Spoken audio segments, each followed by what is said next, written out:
Bonjour et bienvenue. La longue et difficile histoire de la lutte pour l'égalité entre les Blancs et les Noirs aux États-Unis est à la fois très bien connue et très mal connue. Chacun a en tête des figures symboliquement très fortes comme Abraham Lincoln, Martin Luther King, Rosa Parks, mais leur rôle exact dans le processus n'est pas toujours très clair. Et surtout, ce ne sont pas les seuls acteurs, et peut-être même pas les acteurs les plus importants de cette lutte.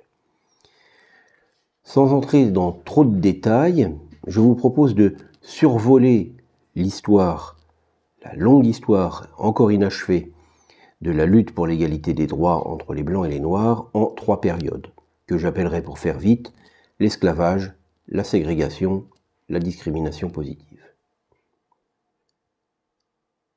Commençons par l'esclavage. L'esclavage existait déjà en Amérique avant l'indépendance.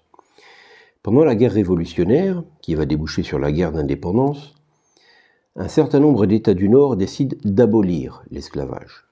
Non pas par humanisme, mais tout simplement parce que l'économie des États du Nord est très industrielle. Elle se développe rapidement et ils n'ont pas besoin d'esclaves et ils n'ont pas envie de gérer la présence de populations noires. Au sud, en revanche, l'économie est encore très agraire. Elle repose sur l'exploitation d'immenses domaines, notamment de coton, qui demandent une main-d'œuvre très abondante et, si possible, bon marché. On décide donc de conserver l'esclavage parce que là, on a besoin d'esclaves. En 1787, la Constitution ne mentionne pas l'esclavage. Elle ne l'instaure pas, mais elle ne l'abolit pas. Cela signifie que là où il existe, il peut continuer à exister, et là où il est aboli, il est aboli. En revanche, la présence de populations noires a une incidence sur le fonctionnement du pays. Le nombre de représentants que chaque État envoie à Washington et le niveau de taxation, le niveau d'impôt qu'il doit verser à l'État fédéral dépend de la population. Les Noirs n'étant pas citoyens, comment peut-on tenir compte de leur présence et de leur nombre? On va arriver à un compromis assez étrange. C'est dans la Constitution américaine qui précise que les Noirs comptent pour 3/5 de personnes. Les États où il y a beaucoup de population noire peuvent ainsi augmenter leur représentation, mais ils doivent en échange payer un peu plus d'impôts. Les conditions de vie des esclaves sont très variables. Si les esclaves de maison sont relativement bien traités, encore que les femmes esclaves de maison, les femmes domestiques, sont assez régulièrement violées par le maître. Mais bon, ils sont relativement bien traités par rapport aux esclaves des champs, qui eux sont régulièrement punis. La punition la plus connue étant évidemment le fouet.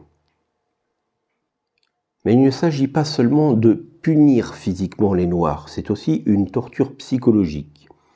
On voit dans un très grand nombre d'illustrations de l'époque que parfois les Noirs étaient eux-mêmes forcés à fouetter leurs congénères quand ceux-ci méritaient d'être fouettés. Dans le film 12 Years a Slave, par exemple, inspiré d'une histoire vraie, on voit que l'habitude avait été instaurée dans un des domaines par lequel le personnage passe, d'obliger les Noirs à fouetter l'esclave qui avait récolté le moins de coton dans la journée. Il y avait donc une sorte de compétition entre eux qui les obligeait à ne pas être solidaires. Cette pratique a marqué les esprits et est restée dans les mémoires. On voit sur certaines photos les résultats de ces maltraitances. Alors à noter que sur la photo que vous avez à l'écran par exemple, le contremaître qui a fouetté cet esclave a été renvoyé par le propriétaire. Non pas pour des raisons humanitaires, de gentillesse envers l'esclave, mais parce qu'il s'est retrouvé hors de situation de travailler. Or, les esclaves devaient travailler.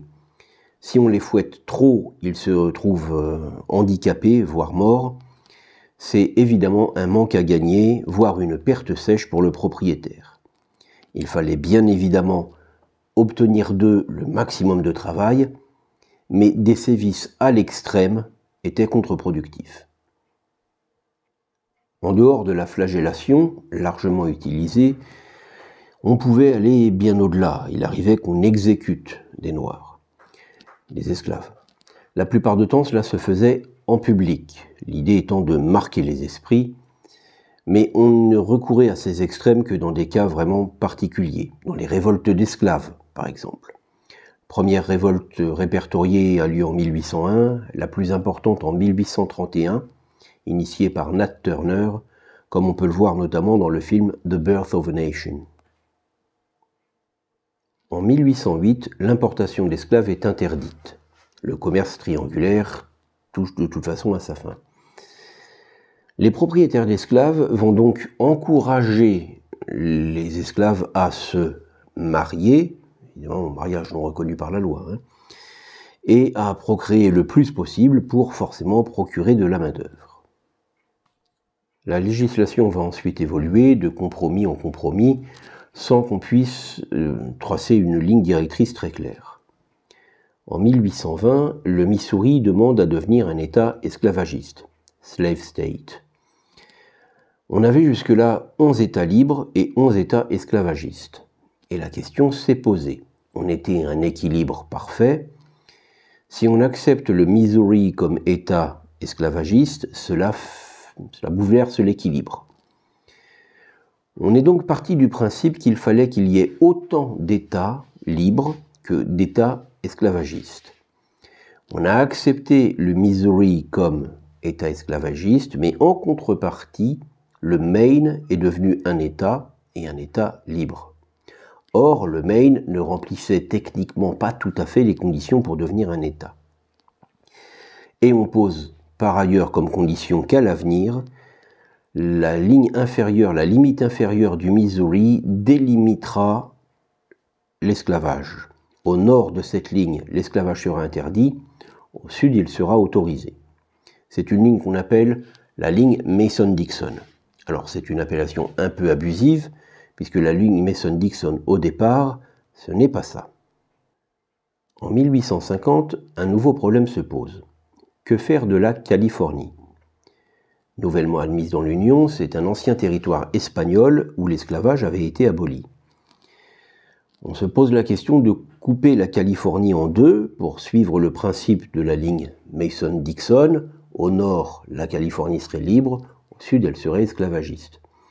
Mais c'est une solution qui ne convainc pas et on trouve un nouveau compromis. La Californie va être admise dans l'Union comme territoire libre, comme État libre, mais en échange, on va voter un Fugitive Slave Act qui permet aux propriétaires d'esclaves de poursuivre leurs esclaves en fuite, y compris dans les États libres. Jusqu'à présent, ça n'était pas vraiment possible. Les réseaux permettant de faciliter la fuite des esclaves se réorganisent donc, ce qu'on appelle the Underground Railroad. Ils se réorganisent pour emmener les esclaves jusqu'au Canada. À partir de la frontière du Canada, ils sont enfin libres.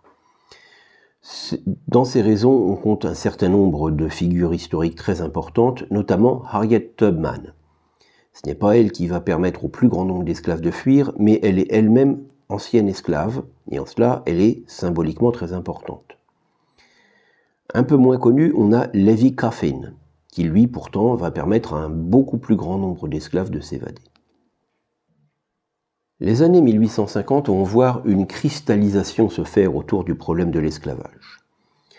La publication des mémoires de Frederick Douglass, par exemple, un ancien esclave, un des très grands leaders du mouvement abolitionniste, et d'autres livres comme Uncle Tom's Cabin, très fameux roman Uncle Tom's Cabin, qui devient le livre le plus vendu aux États-Unis au XIXe siècle, en sont les expressions culturelles les plus parlantes.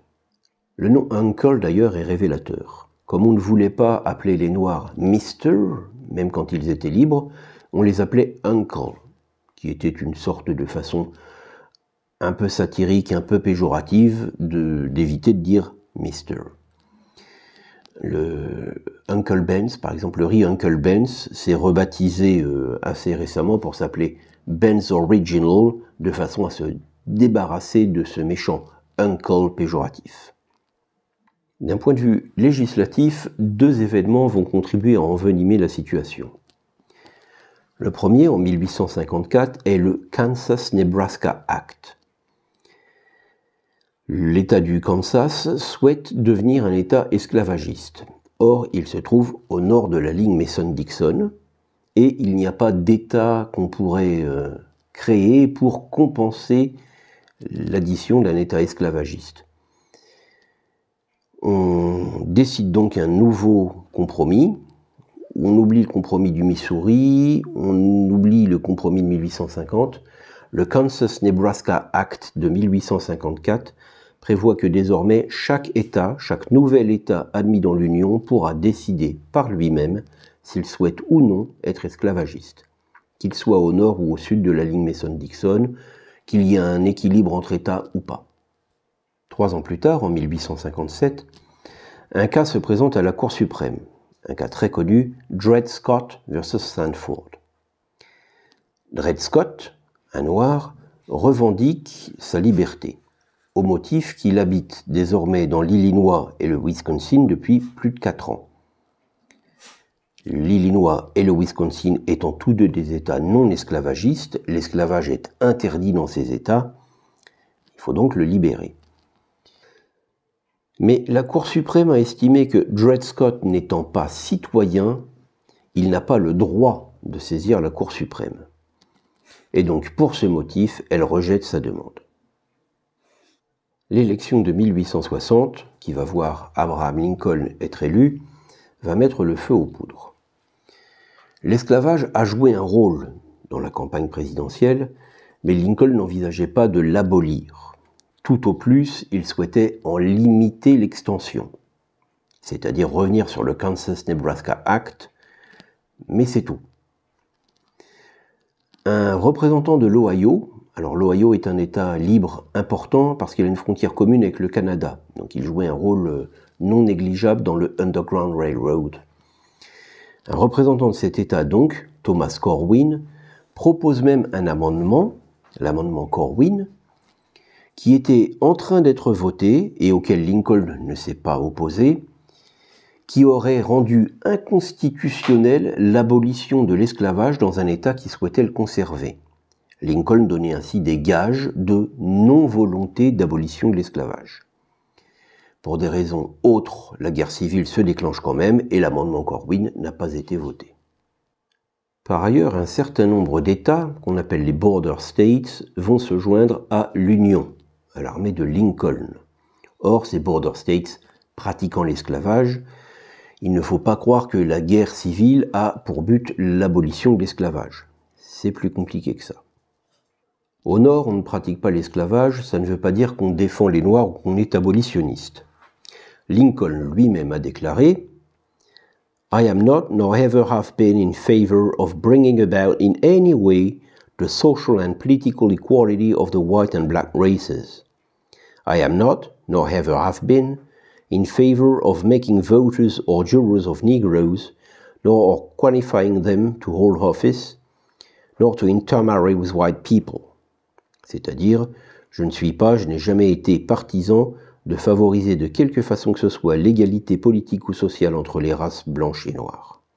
Je ne suis pas, et je n'ai jamais été, partisan de faire des Noirs des citoyens ou des jurés, ni de leur permettre d'être élus, ni d'épouser des blanches. Bien qu'il ait affirmé à plusieurs reprises que l'esclavage était moralement condamnable, Lincoln n'est pas un abolitionniste, pas comme William Lloyd Garrison, l'une des plus grandes figures du mouvement abolitionniste. Lincoln voulait tout simplement conserver l'Union. Il déclare notamment « If I could save the Union without freeing any slaves, I would do it. And if I could save it by freeing all the slaves, I would do it. And if I could save it by freeing some and leaving others alone, I would also do that. » C'est-à-dire, si je pouvais sauver l'Union sans libérer un seul esclave, je le ferais. Si je pouvais la sauver en libérant tous les esclaves, je le ferais. Si je pouvais la sauver en libérant certains et en laissant les autres là où ils sont, je le ferais aussi. L'esclavage ou son abolition n'était donc pas la priorité de Lincoln. Le problème l'embarrassait dans la mesure où cela créait des tensions entre les États et ce n'était pas bon pour l'Union. Mais la solution que Lincoln envisageait n'était pas de libérer les Noirs ou abolir l'esclavage. La solution qu'il envisageait était tout simplement de renvoyer tous les Noirs au Libéria, en Afrique, qui était une colonie américaine depuis 1821. Pendant la guerre civile, bien entendu, le sujet gagne en importance. Le 9 mai 1862, le général Hunter, un des généraux de Lincoln, place la Floride, la Géorgie et la Caroline du Sud sous la loi martiale. Il vient de conquérir ces 3 États et il abolit l'esclavage dans les 3 États en question. Mais 10 jours après, Lincoln annule cette décision et donc rétablit l'esclavage dans ces 3 États. C'est pour des raisons purement militaires et tactiques que Lincoln va faire sa très fameuse proclamation d'émancipation en janvier 1863. Mais quand on regarde bien le texte de la proclamation d'émancipation, ce n'est pas le grand texte libérateur qu'on a envie d'en faire. En fait, Lincoln envisage d'abolir l'esclavage uniquement dans les États qui pratiquent l'esclavage et qui ne sont pas dominés par l'Union. C'est-à-dire que les border states, les États qui font partie de l'Union, pourront conserver leurs esclaves. Les États du Sud, reconquis par le Nord, pourront garder leurs esclaves. Seuls les États du Sud, dans lesquels Lincoln n'a en réalité aucun pouvoir, devront l'abolir. Il s'agit évidemment d'inciter les rébellions et les soulèvements des Noirs. Un certain nombre de Noirs, justement, se sont engagés dans l'armée du Nord. Le 54e régiment du Massachusetts est célèbre pour avoir été le premier régiment entièrement noir, sauf les officiers qui étaient blancs, faut pas rigoler quand même. Ce régiment a fait l'objet d'une adaptation filmique dans le film Glory, qui montre à quel point ils étaient moins bien traités que les Blancs, et quand ils ont commencé à remporter quelques victoires et à devenir des héros, comme c'était un peu embarrassant, on a finalement décidé de les envoyer dans une mission suicide. À la fin de la guerre civile, Lincoln propose de donner la citoyenneté aux Noirs qui ont lutté dans l'armée américaine, dans l'armée de l'Union. Il en reste à peu près 20 000 sur les 200 000 engagés. Ce qui veut dire que les Noirs représentent à peu près un tiers des morts de la guerre civile. Tenu par sa promesse, Lincoln engage le processus d'abolition de l'esclavage après la guerre en 1865. Son projet est obligé d'évoluer. Il ne peut plus l'abolir dans certains États et pas dans d'autres. Ça ne se justifie plus. Il va donc falloir l'abolir dans l'ensemble des États-Unis. Il rencontre un certain nombre de difficultés et Lincoln est assassiné le 15 avril 1865. Il ne peut donc pas conduire ce processus à son terme. C'est son successeur, Andrew Johnson, qui fera valider le 13e amendement abolissant l'esclavage dans les États-Unis. Andrew Johnson est très peu connu par l'histoire, mais c'est tout de même lui qui a aboli l'esclavage, et il a d'ailleurs été contraint de faire face à la première procédure d'impeachment de l'histoire des États-Unis, c'est-à-dire de destitution. Il n'en réchappe que d'une seule voie. Une abolition de l'esclavage dans ces conditions, à court terme, a correspondu à une dégradation assez nette des conditions de vie des Noirs. Ils se sont retrouvés dans des conditions matérielles abominables. Jusque-là, ils étaient nourris, logés, soignés. Alors, mal nourris, mal logés, mal soignés, je ne dis pas qu'ils étaient bien traités. Mais comme je le disais tout à l'heure, les esclaves sont des outils. Si on veut qu'ils travaillent, il faut qu'ils soient en état de travailler. À partir de l'abolition de l'esclavage, il faut qu'ils travaillent, mais on ne leur garantit pas d'être en état de travailler. Très rapidement, comme leur cause n'est majoritaire nulle part, la ségrégation va prendre le relais de l'esclavage et ce sera l'objet de la deuxième vidéo sur ce sujet. Merci d'être venu, repassez me voir à l'occasion.